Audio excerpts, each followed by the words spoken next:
Subscribe, click the like button, and turn on notifications so you never miss another unforgettable story. The moment hit like a cold gust of wind.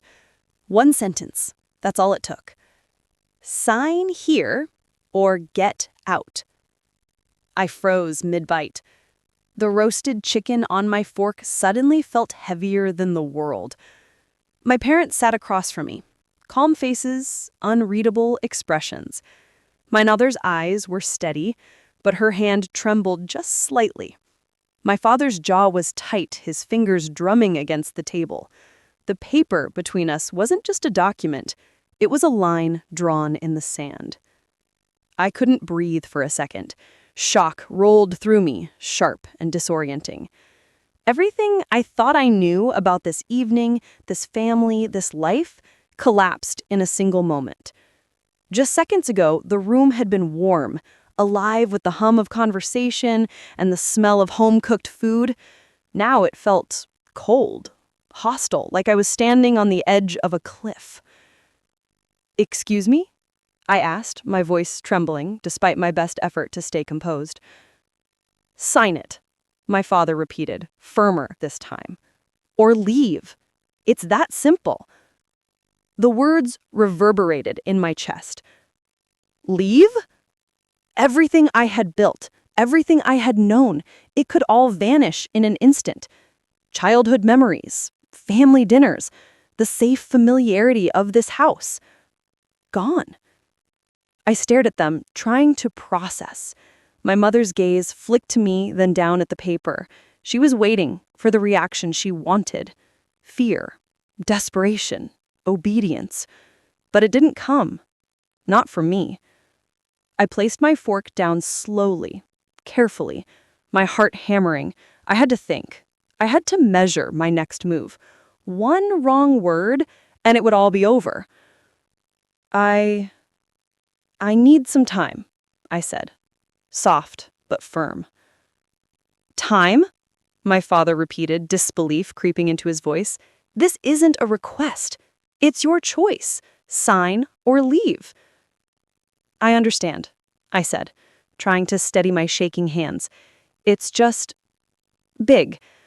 I want to make sure I make the right decision. A silence fell. My mother's lips pressed together. My father's fingers froze mid-drumming. I could see their surprise, the first crack in their carefully controlled performance. They hadn't expected me to pause. They hadn't expected me to resist the pressure. I wanted to shout, to cry, to beg. Part of me screamed. But another part, the part that had learned patience the hard way, knew something important. This wasn't about the document. It was about control, about testing me, about watching me squirm. And I wouldn't. I thought back to every time I had been overlooked, dismissed, or betrayed. The cousins who got the praise I deserved, the friends who were trusted more than me, the promises that were broken with a shrug. Every slight, every quiet injustice added to a growing fire inside me, not of anger, but of clarity. I smiled, small and deliberate. Letting it hang in the air, my parents' eyes narrowed. They didn't understand. They thought I was wavering, trying to play games. But I wasn't. The rest of dinner passed in a blur. My parents asked questions, attempted small talk, tried to make me comfortable, but every word was a reminder of the ultimatum. Every glance across the table felt like a challenge. I nodded. I sipped water. I kept my composure, all while my mind raced. By the time dessert arrived, I knew what I had to do. Not out of spite, not out of rebellion, but out of principle. I wouldn't surrender to fear. I wouldn't let a single signature decide my worth, my loyalty, or my future. "Have you decided?" my father asked, tapping the paper again. Impatience had crept into his voice. "I have," I said, calm and measured. "I will not sign tonight." Shock, confusion, disbelief. I watched my mother's hand tremble as she reached for her glass. My father's jaw tightened further. "You're making a mistake," he said, almost pleading now. "Maybe," I said softly. "Or maybe it's the first step to understanding what really matters." I left the table with steady steps. No slammed doors, no raised voices. The house behind me felt tense and silent, as if it too were holding its breath. Outside, the night air was cool, crisp, and freeing. The street lights cast long shadows across the pavement, stretching like reminders of the choice I had made. For the first time in years, I felt in control. Not of them, not of the house, not even of the business, but of myself. And I knew this: patience, observation, and quiet planning could achieve more than anger or confrontation ever could. The first move had been made. The first step towards justice, towards truth, towards balance. And in the silence of the night, I smiled again, knowing one thing for certain. When the reckoning came, it wouldn't be loud, it wouldn't be messy, but it would be undeniable. The story had begun. I walked back to my room that night, the cool air brushing against my face, and I couldn't stop thinking about how things used to be. Just a few years ago, this house had felt safe, warm, alive.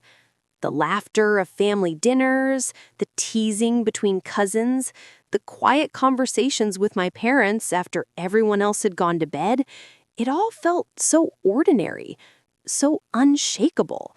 I remembered one evening clearly. I must have been 12. My father had pulled me aside in the kitchen while Mom washed the dishes.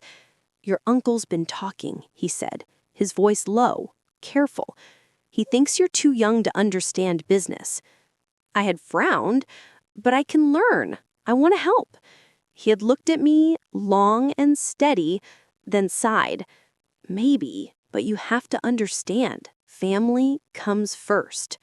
I had nodded, trusting him, believing him, believing them both. And for a while, it worked.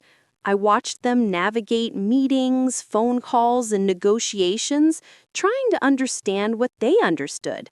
I wanted to belong, to be included, to be trusted. I thought I was. But the cracks were already there. I remember another night, sneaking down the hall to find my cousin in the study. Papers were spread across the desk. Plans, contracts, letters. I hadn't meant to spy, but curiosity got the better of me. "Why are you taking his side?" I asked, voice shaking. "My side?" My cousin laughed, shaking his head. "He doesn't care about you. You're too naive. Don't you see? This is how things work. You either play the game or you don't get to play at all." I had stepped back, hurt and confused. I didn't understand then. How could someone I trusted, someone who called themselves family, say something like that? Over time, I learned. I watched them navigate meetings, phone calls, and negotiations, trying to understand what they understood. I wanted to belong, to be included, to be trusted. I thought I was. But the ultimatum that night, the paper, the threat, the expectation, showed me how deep the betrayal ran. I had lost more than comfort. I had lost trust, not just in them, but in the sense of home I had carried all my life. I sat on the edge of my bed and opened a drawer I hadn't touched in months. Inside were old letters, photographs, and journals. I picked up a folded note in my mother's handwriting. It was from years ago, tucked away and forgotten, and the words made my stomach twist. "Remember, it's not about being fair. It's about surviving. Don't let anyone catch you off guard." I had read it before, but tonight it felt different. It wasn't guidance. It was a warning. I realized then that some lessons had never been about love or trust. They had been about control, about who could bend and who could stand firm. I flipped through more papers and found something else. A ledger, old business documents, letters of promise. The dates, the amounts, the agreements, they didn't match what I had been told. Some promises were broken silently, quietly, with excuses that made sense only to those who were already in on the plan. And that was the moment it hit me. Not everything I had believed about my family, about loyalty, about fairness, was true. There had been manipulation, quiet favoritism, and subtle betrayals that I hadn't noticed as a child because I had trusted too much. A memory surfaced then. My birthday 2 years ago. I had asked my parents if I could lead a small project for the family business, something I had been preparing for. They smiled, nodded, praised me in front of guests. But when the party ended, they quietly reassigned the project to my cousin, saying I wasn't ready. I had felt foolish, embarrassed, and angry, but I swallowed it. I didn't know then that it wasn't about readiness, it was about preference, about controlling who had the power and who didn't. I leaned back on the bed and stared at the ceiling. My room, once a sanctuary, now felt like a place of quiet revelation. The betrayal was not sudden. It had been years in the making, hidden in smiles and praise, in reassurances and false encouragement. What I had lost was not just an opportunity. It was the illusion of safety, of trust, of belonging. But even in that loss, a new clarity emerged. Understanding the past gave me tools I hadn't had before. I could see the patterns, the manipulations, the subtle games. And with that understanding came a decision not to fight blindly, not to lash out, but to plan, carefully, calmly, with patience. I reached for my journal and began to write. Notes, observations, reminders. Everything I had seen, everything I had remembered, everything I had learned in silence. And then, at the very bottom of a drawer, I found it. A small envelope, yellowed with age, tucked beneath old receipts and forgotten cards. Inside was a letter addressed to me in a hand I didn't recognize at first. It wasn't from my parents or my cousins. It was from someone outside the family, someone who had been keeping track of the business and its promises quietly, carefully, for years. The letter said one simple thing: "There is more truth here than you realize. Look closer. Watch carefully. The story isn't over." I held it in my hands, feeling the weight of it. A chill ran down my spine, not from fear, but from understanding. This was the pivot, the moment when past betrayals and hidden truths collided, and the real story began to take shape. I knew then that the next step wouldn't be reaction. It would be discovery, observation, planning. And in the quiet, I would begin to see who I could trust, who I could not, and how the scales of fairness might finally tip in my favor. The night was still. The house slept. But for me, everything had shifted. The past had opened its door, and I had stepped inside. And that's when I realized the story I had believed all my life wasn't the story at all. The morning light spilled across my desk, hitting the papers I had spread out the night before. I didn't touch breakfast. I didn't check my phone. I simply stared at the notes, at the patterns I had traced, at the subtle hints of truth buried in years of careful observation. I realized something important. Revenge didn't have to be loud. It didn't have to be dramatic. It could be deliberate, quiet, and clever. I could restore balance without anger. I could show the truth without cruelty. That idea brought a small, almost imperceptible calm to my chest. I started with small steps. A phone call to a former business partner who had once trusted my instincts. a casual conversation with a cousin I hadn't spoken to in months. Each interaction was careful, friendly, unassuming. I asked questions, listened, remembered. Notes filled my journal with neat handwriting. Times, dates, promises, patterns of behavior. Every detail mattered. At first, it felt strange to act without emotion, to move without confrontation. But soon, I felt strength building, the kind that comes from clarity, not anger, the kind that comes from knowing the truth, even when others are blind to it. Pain had shaped me, yes, but it had also sharpened me. One afternoon, I found myself in the study, pretending to review documents while watching my parents' routines. Their movements were predictable, small habits that betrayed their priorities and their judgments. I didn't spy to punish. I watched to understand. I didn't want chaos. I wanted balance. "You've been unusually quiet lately," my mother said one evening, her voice casual but with a hint of suspicion. "I've just been focused," I replied, keeping my tone light, neutral. A lot to think about these days. Her eyes narrowed, just slightly. She glanced at my father, who nodded in acknowledgement, but I caught the brief flicker of concern. A subtle clue that my observations were not being unnoticed. That small shift told me I was already moving the pieces on the board. I also began reaching out to allies I had overlooked before, family friends who had always been kind, colleagues who respected honesty.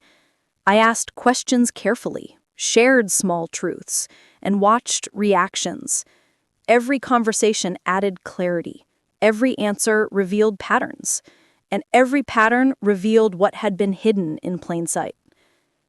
The more I learned, the more my purpose solidified. This wasn't about proving a point. It wasn't about embarrassment or punishment. It was about fairness, about restoring integrity to the family and the business. Subtle, intelligent, undeniable. One evening, while reviewing old contracts, I noticed a discrepancy I had never seen before. A promise my parents had made to a longtime client, quietly changed years ago, shifted slightly in wording. The consequences were small on the surface, but significant beneath. I realized that the adjustments had benefited my cousin at my expense. Small favoritism, carefully hidden, repeated over time. That discovery changed everything. It wasn't just about the ultimatum at dinner anymore. It was about a pattern, a repeated preference, a quiet injustice that had gone unnoticed for years. And now I held the evidence, not in anger, but in clarity. The next day, I brought the ledger to a trusted mentor, someone outside the family circle, and walked through each line with calm explanation.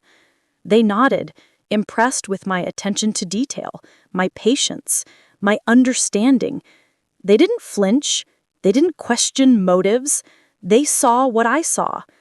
Balance had been disrupted, and someone needed to restore it.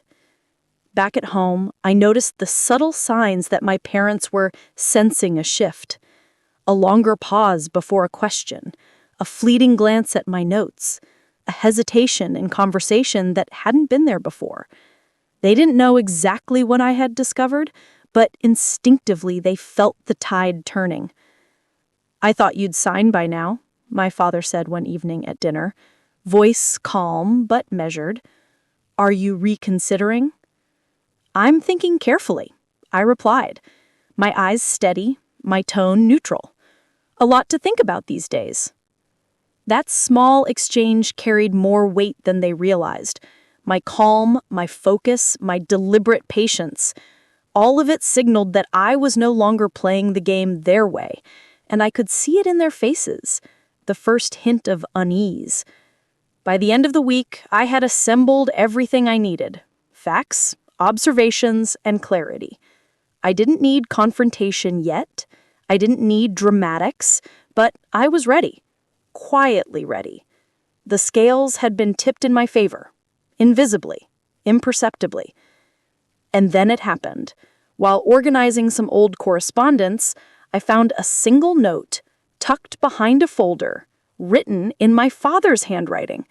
It wasn't addressed to me, but it revealed a worry, a fear that he hadn't shared with anyone. The words were careful, almost dismissive, but the meaning was clear. Someone was paying attention, and it made him nervous. I held the note in my hand and smiled quietly. The shift was happening. The subtle, smart, moral path I had chosen was already making waves. The person who had betrayed trust, the person who had demanded compliance, was beginning to sense that the balance was moving. I closed the folder, my hands steady. The journey wasn't over. The confrontation wasn't imminent.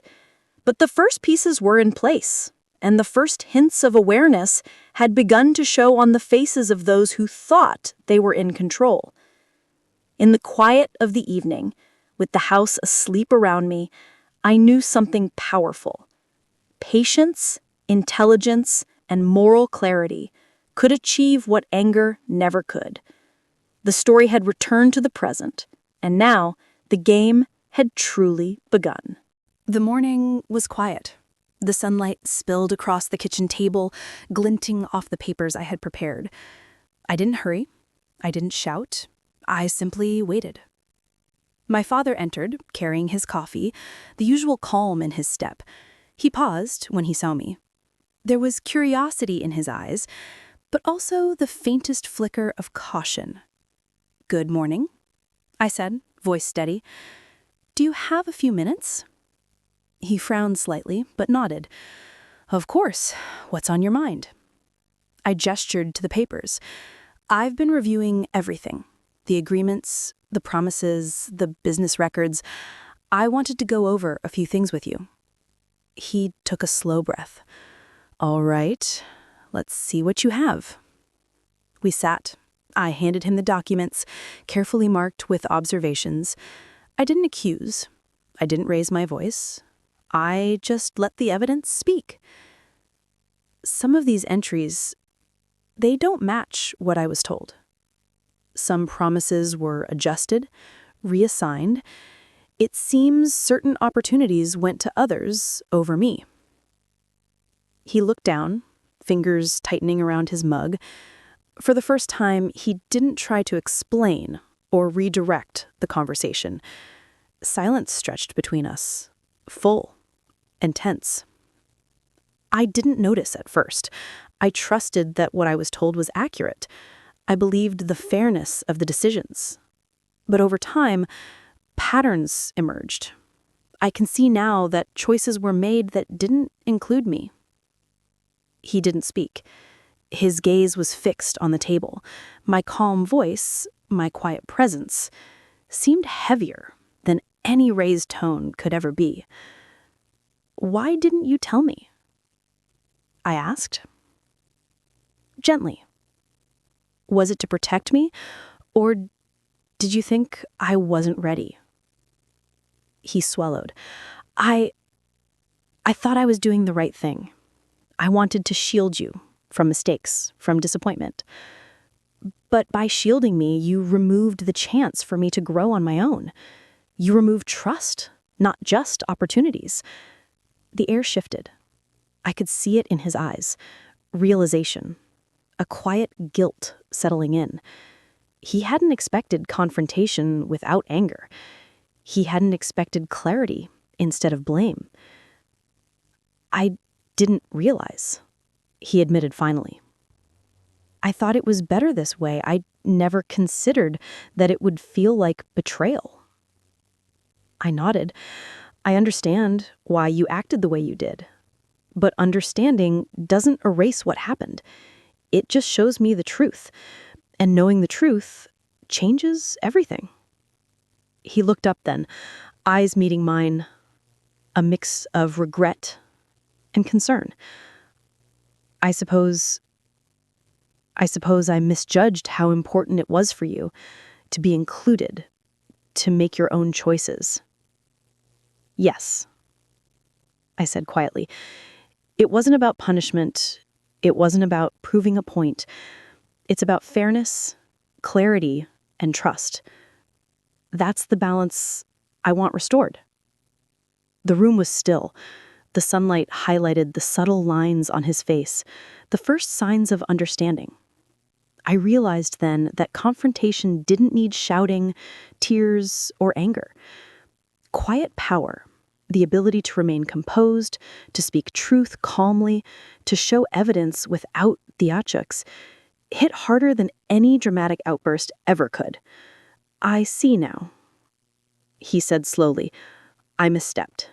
I thought I was protecting you, but I see I was controlling instead. I nodded.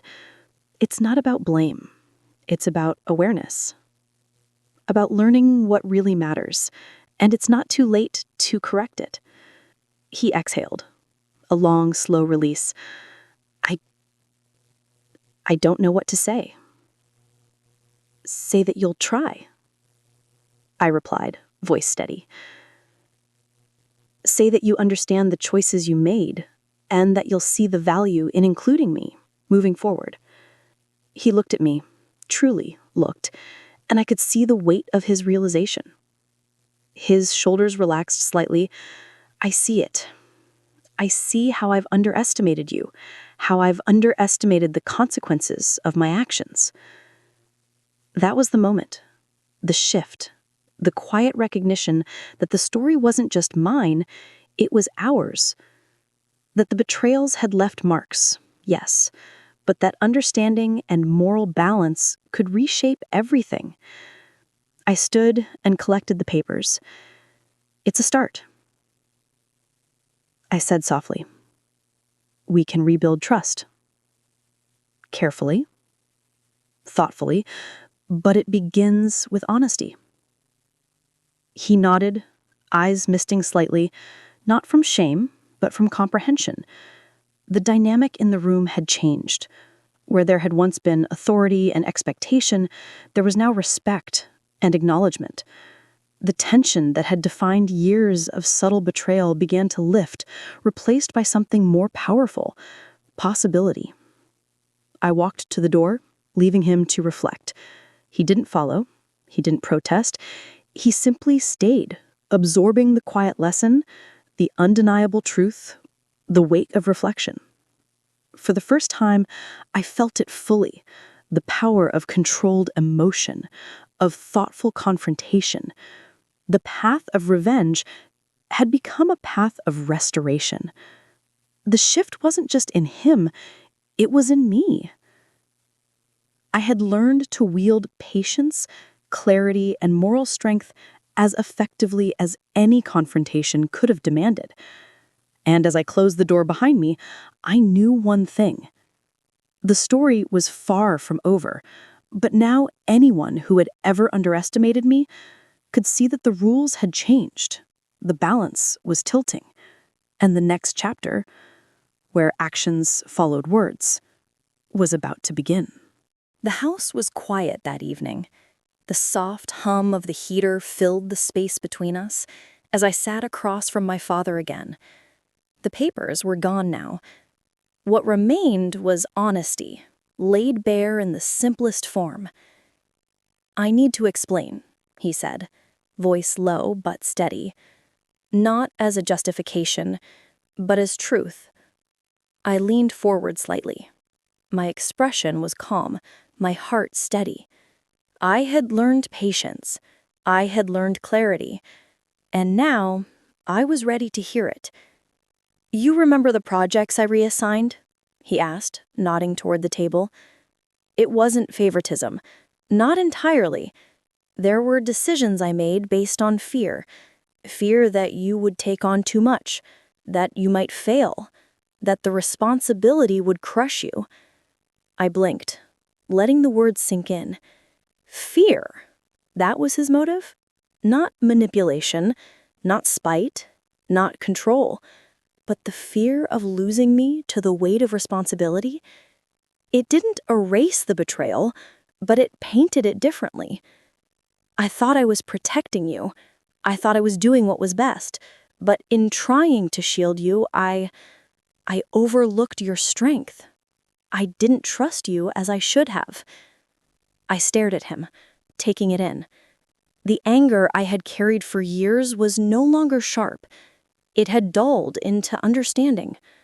Hurt remained, but clarity had replaced the confusion and shock that had once consumed me. "You didn't see it," I said softly. "You didn't see how it felt to be left out, to be trusted less than I deserved. You didn't realize that protection can feel like betrayal." He nodded, a tight nod that spoke of regret and self-awareness. "I understand now. I see it clearly, and I see that I've been wrong." The weight in the room shifted. It wasn't dramatic. There were no loud outbursts, no slamming doors. It was quiet, reflective, deliberate. The power of this moment wasn't in anger. It was in the acknowledgement of truth. "And the ultimatum?" I asked. "The paper at dinner?" "That was—" He paused, struggling for words. "An attempt to push you into action, to force clarity. It wasn't fair. It wasn't right. I see that now. I misjudged the way to help you understand the importance of decisions. I only made it feel like a test, not a choice." I took a slow breath. The full picture was emerging. Every betrayal, every slight, every overlooked opportunity. Most of it wasn't about me personally. It was about fear, caution, and misguided intentions. The truth softened some of the edges, but it didn't erase the lessons I had learned. "And now?" I asked. "Where do we go from here?" He looked at me, eyes steady, honest.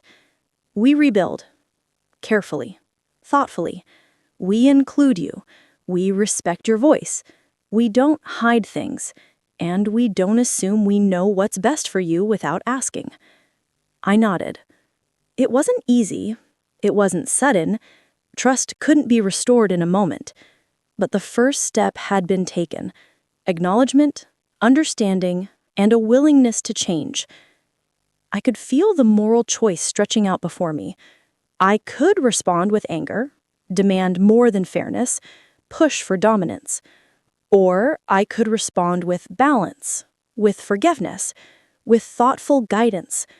The temptation to assert control was real, but it didn't feel right. I wanted justice, yes, but justice shaped by principle, not impulse. "Then we do it differently," I said finally, voice calm. "We move forward together, with honesty, with inclusion, with respect." He exhaled, a long, slow release of relief, and relief that bordered on gratitude. "I'm willing," he said quietly. "I've been blind for too long. Thank you for showing me." The room seemed to breathe with us. The weight of the past wasn't gone, but the air had cleared enough for understanding to settle in. And yet, even in this clarity, the decision wasn't complete. Forgiveness wasn't automatic. Balance wasn't guaranteed. I had seen the patterns, understood the motives, and faced the betrayals, but I still had to choose how far to let the past influence the future. Could I forgive fully? Could I trust again? Could I let go of the desire to assert moral authority and instead guide the family with quiet wisdom? The questions lingered, heavy and unspoken. My father looked at me, waiting, hoping, uncertain. The responsibility rested not just with him, but with me now. How I responded would set the tone for everything that came next. I leaned back slightly, my eyes distant but focused. The past had been revealed. The truth had surfaced. But the moral choice, my choice, was still in motion. And in that moment, the house was silent. The future hung in balance. The story wasn't over. I didn't speak. I didn't act. I simply held the space, letting the weight of what had been revealed settle, letting the quiet power of patience and moral clarity guide the next step. The cliffhanger was subtle, emotional, and deliberate. Forgiveness or assertion, balance or control, justice in its quiet, moral form. The choice waited, and that waiting, full of possibility, full of reflection, was more powerful than any confrontation could have been. The morning sunlight filtered through the curtains, soft and warm. I sat at the table, a cup of tea in my hands, watching the steam curl into the air. The house was quiet, but it felt alive in a new way, lighter, steadier, balanced. My father entered slowly, holding a folder. He placed it in front of me without a word. I looked up and met his eyes. There was something different there now, an honesty, a respect that hadn't existed before. "I've gone through everything," he said softly. "All of it. I see clearly now what I've missed, what I didn't understand, and what I should have trusted you with." I nodded, letting the words settle. It wasn't about victory. It wasn't about proving who was right or wrong. It was about understanding, restoring balance, and letting truth guide the way forward. "I want to do better," he continued, "not just with the business, but with us, with trust, with honesty." "You already have," I said quietly. "Acknowledging it is the first step. Now it's about moving forward." There was a pause, the kind that feels both heavy and relieving. Silence isn't always empty. It can be the space where understanding grows. Then he smiled, a small, real smile, one that had been missing for years. "Thank you for showing me the right path. I would have continued blind if not for you." I smiled back, feeling a weight lift from my chest. The anger, the hurt, the uncertainty, they weren't gone, but they no longer controlled me. Balance had been restored through truth, through reflection, and through careful choice. I opened a drawer and pulled out a small envelope I had saved from the beginning of this journey. Inside was the note from the outside mentor, the one who had guided me without interference. I held it in my hands and read the simple words again. "The story isn't over. Watch carefully." Now the words felt different. They weren't a warning. They were a reminder. Reminder that truth, patience, and moral action can create their own justice. I placed the envelope back gently, a symbolic gesture of letting the past rest where it belonged. Later that day, I went to the study where so much of the tension had unfolded. I sat at my desk, looking at the familiar space with new eyes. Every document, every letter, every ledger had told a story, and now the story was complete. I picked up a small plant from the windowsill, a gift from years ago that had been neglected. I watered it carefully, watching the green leaves reach toward the sunlight. It was a small, poetic moment, life growing steadily, patiently, even after neglect. The metaphor wasn't lost on me. Growth, like trust, requires care and time. When my father returned later, we sat together without words. I gestured toward the plant. He understood immediately. The gesture was enough. No grand speeches, no dramatic apologies. Sometimes silence, care, and small action say more than words ever could. In that moment, I felt closure. The past had been acknowledged, the betrayals understood, and the balance restored.